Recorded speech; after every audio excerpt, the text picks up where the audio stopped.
New at 6, the Greater Grand Rapids NAACP is criticizing the city's housing commission for cameras watching over a public housing community. News 8's Byron Tollefson spoke with the organization's president and their public safety advisor about how they believe the Housing Commission's cameras are problematic. Byron? Brian and Sue, the organization's president and public safety advisor, say the camera's facial recognition technology should be banned entirely for use by the city. This week, the Washington Post named Grand Rapids as one of 6 cities using facial recognition cameras, identifying anyone who walks by them. The report says Indigo Vision cameras, acquired through a $250,000 federal grant, are used to monitor for banned individuals and grant tenants access to buildings. We're using all these cameras, and we're basing really important and serious decisions off of the information that we're receiving from cameras. But where are the guardrails? Okay, where are the guardrails to make sure that this is not being misused and abused?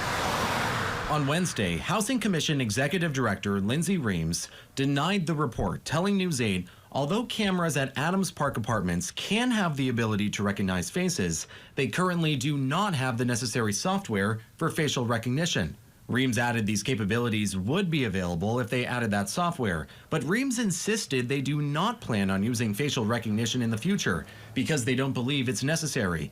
The Greater Grand Rapids branch of the NAACP opposes facial recognition technology, citing a breach in privacy, plus the disproportionate impact it has on Black people. There have been several studies done over the years that have shown that it doesn't work well, especially when it comes to identifying Black people in particular.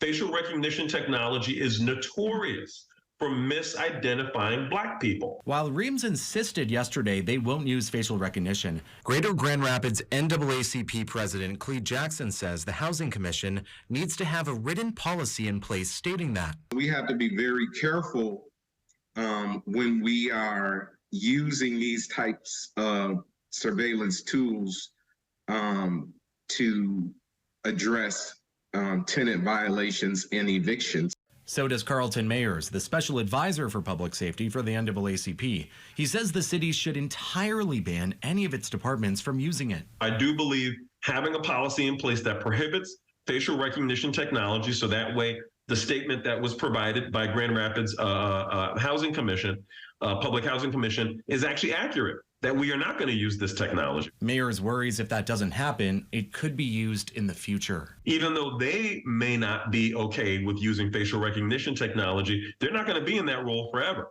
Somebody else is going to take over that position, and they might have a vastly different perspective on that matter. More importantly, he stresses that people actually living in public housing need to be a part of this conversation. They need to be informed on what exactly is going on. And then I think that that's the biggest question to ask right now is how many of those current existing tenants or residents are actually knowledgeable that these cameras exist and that these cameras have facial recognition technology, even if it's not being utilized.